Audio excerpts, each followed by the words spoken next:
Welcome to Crossroads Art Center. We are in the James River Art League annual judged exhibit, and I'm just going to give you a quick look around. You're going to get some closer looks at these pieces.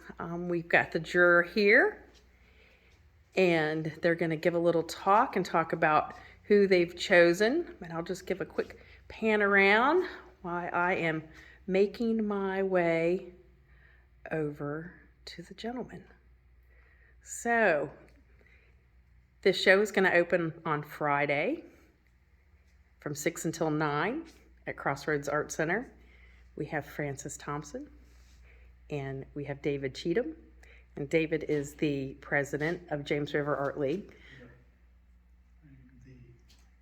The exhibits chairperson. Oh, he is the exhibits chairperson. Please excuse me. He's probably got more weight on his shoulders maybe than the president, considering he's got to herd all these cats to get all this done. So thank you for doing that every year for me, David. All right, I'm going to turn it over to you, and you're going to tell us a little bit about James River and introduce Francis. Yes.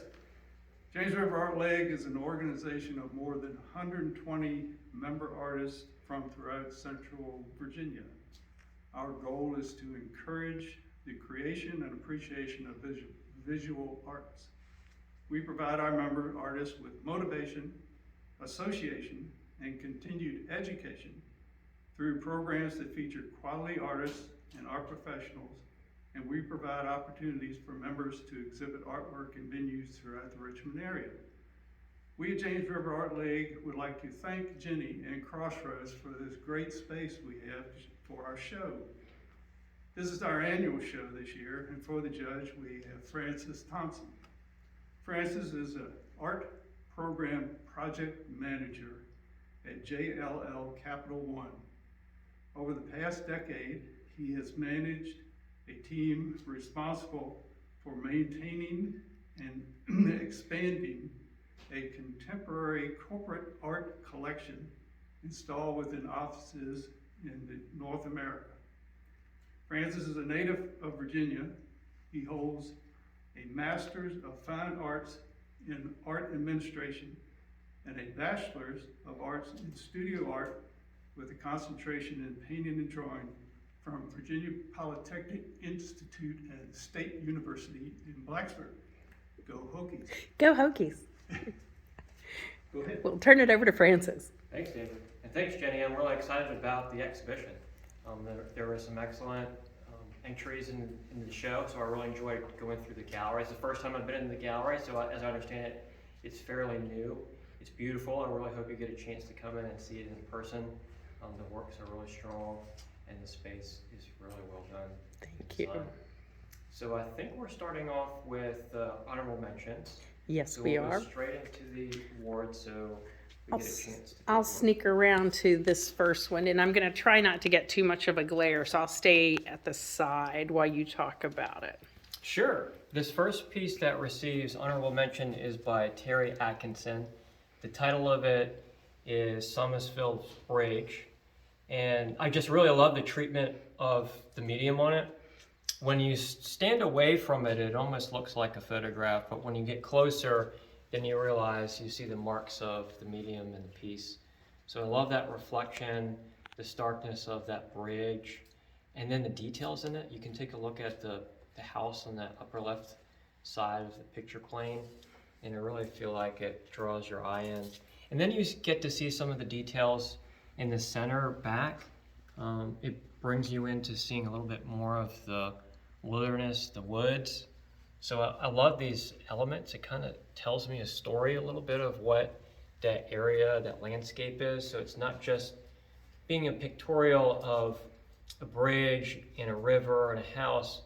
It just starts to bring to my mind some thoughts of a story of who lives there, what's happening there. So it's an interesting piece, and I love it. Thank you. Thank you. It's absolutely beautiful, and it has sort of like a dreamlike quality. I agree. Yeah, it does. All right. Well, congratulations, Terry. We'll move on to the second one. Great. This piece is receiving honorable mention. It's by Jane Bodner. The title of it is Last Look, and it's a pastel piece. You can see that the colors in it, the light treatment, really well done. It draws my eye to the upper portion of the picture plane to the right side where that sky is, the orange sky, the soft reds. And then my eye kind of looks around where the water is in that distance, and then follows along the sand and the grass, the vegetation. So I love to kind of allow my eye to move around based on the color treatment of this piece. So I find it really playful for my eye as I kind of view it and enjoy it. So I also like the way that the artist has treated their lines in it. You see larger marks, smaller marks to bring in some detail and depict the scenery. So I really feel that the artist has confidence in making the marks in this medium, and therefore I selected it. So it's a wonderful piece. It makes you want to put your toes in the sand. It does. And be on that beach. And I want to apologize ahead of time again for all the glare, because some of these are under glass and they're not non-glare glass. So you're getting a feedback of Thomas, Francis, and I in here in some of the pictures. But that's okay. That's okay. Okay, so we're going to walk around, and the next one is right over here. Great. Next honorable mention is by Michelle Ray, and the title of it is Outwork. It's a watercolor. And looking at this, the engineering pieces, I'm not quite sure what the function is of the mechanics of what the subject matter is depicted here, but I just find it so interesting.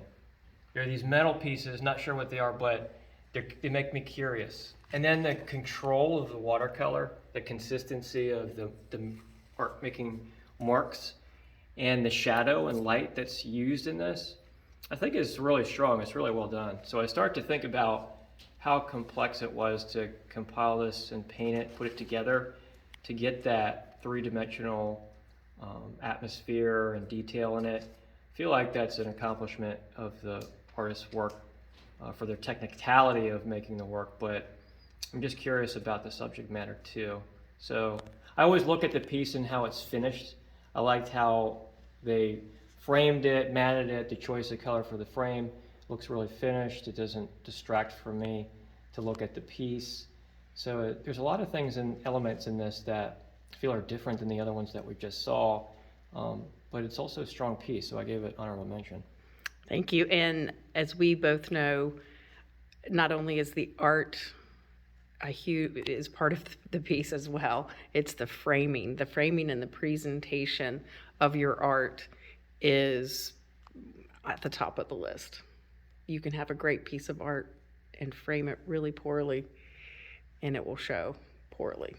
So thank you for pointing out the framing. All right, next. The next piece selected for honorable mention is Catherine Spots, and the title of this piece is Back Creek Composition. It's oil, and I love this strange sort of tree that's in the center. The shape of it makes me very curious, and then more so than it's contrasted with the reflection in the water. It almost looks like you're floating on clouds. It's reflections of clouds in the water, but then it's just so soft compared to the rest of that picture.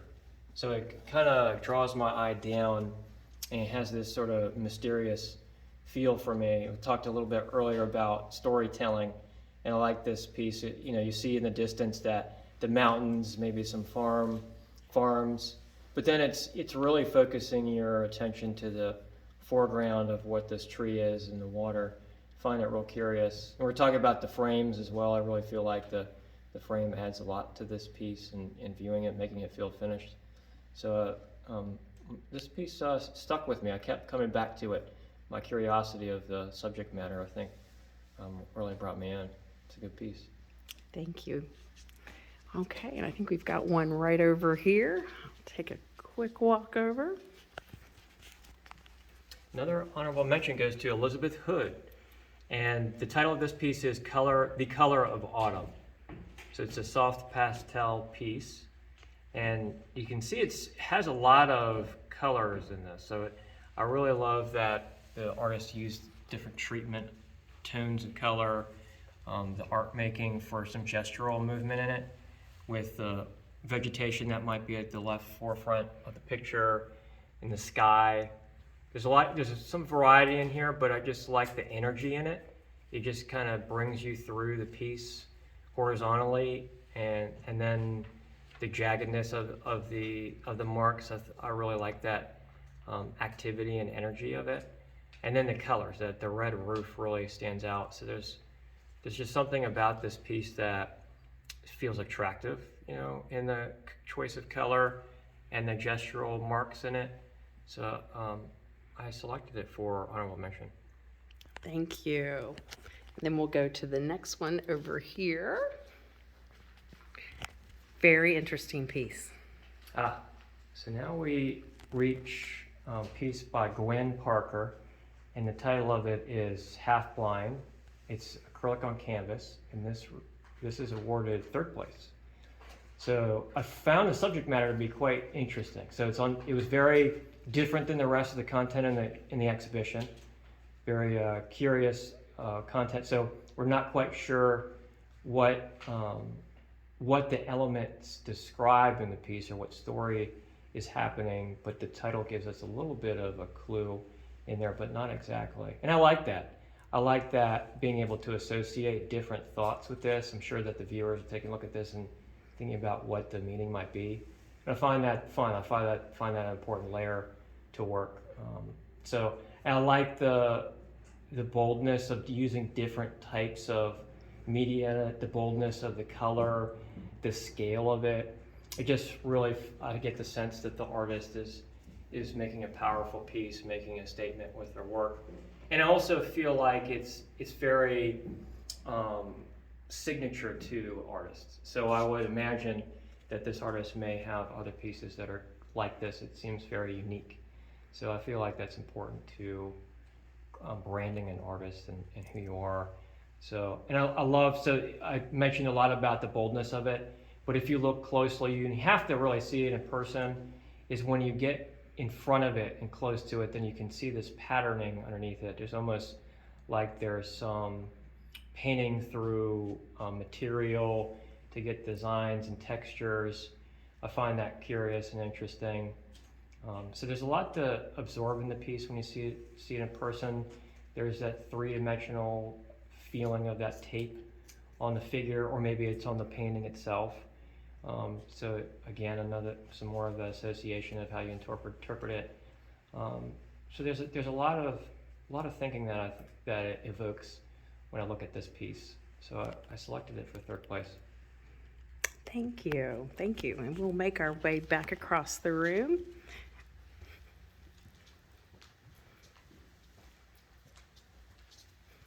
This brings us over to a piece by Mike Habenstock, and the title of it is Daisies in the Library. It's an oil piece, and I love this piece. So I looked at every piece in the exhibition really closely. So I studied them very much. This one really stuck with me. I feel like this, when I walk away from the exhibition tonight, love the show, but this one I feel like is going to stick with my memory for seeing it in the show. I just feel like it has a lot of character in it for who the artist is. Again, I talked about that branding of artist signature art making style. I feel like this is unique. If I saw other works by Mike Habenstock, I would recognize it as his work.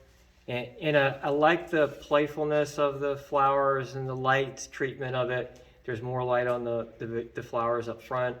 And then it's hiding this figure face in the center, and it makes a little bit of a story of where are we inside of someone's house? Is that statue looking at us? What are these books? And I like the table and the treatment of the painting, of the design in it. I love small details like the blue underpainting of the bookshelf behind, where you see the brown bookshelves and you see a little bit of that blue, and then that blue is consistent throughout the painting.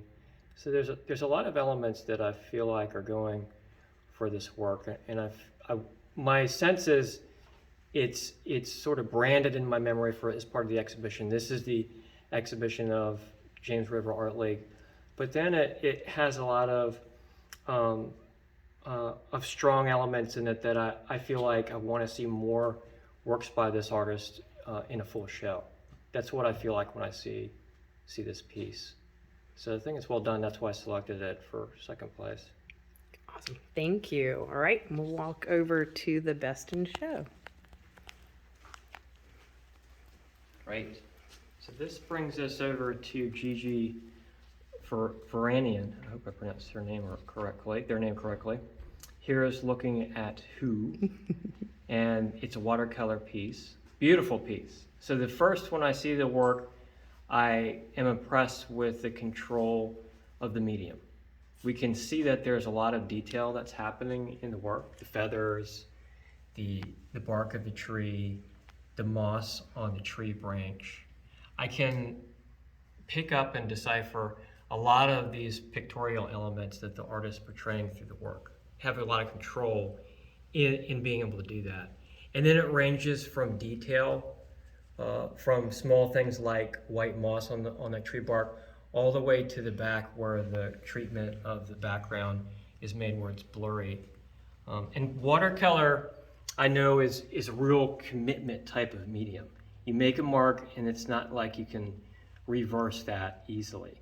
So I get the sense that the artist has control of the work, the medium, and can create the image, and then create an image that is consistent throughout the entire piece itself. I feel like it's very finished.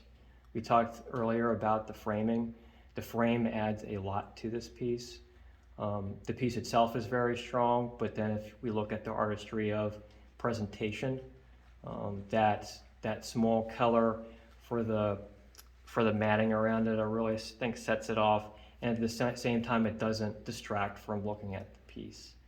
So it has that signature style. I know if I see this artist's work again if I didn't have the label, I could recognize that it's going to be this artist's work. It has a little bit of storytelling. It doesn't have as much narrative as the other pieces, but it tells me the story of this animal in the forest. Maybe it has a little bit of gestural expression on it. Some of us talked about that when we walked into the space today. And again, I just keep getting caught into this fine details. Like I look at the talons of the owl, the way it's looking, the direction of it, and they're just these soft details in the way that it's painted. I mean, those dark marks in the front part of the owl, you see that dark brown. I just love those marks that look like brush marks. They look like they're made from a brush, so you can tell it's watercolor.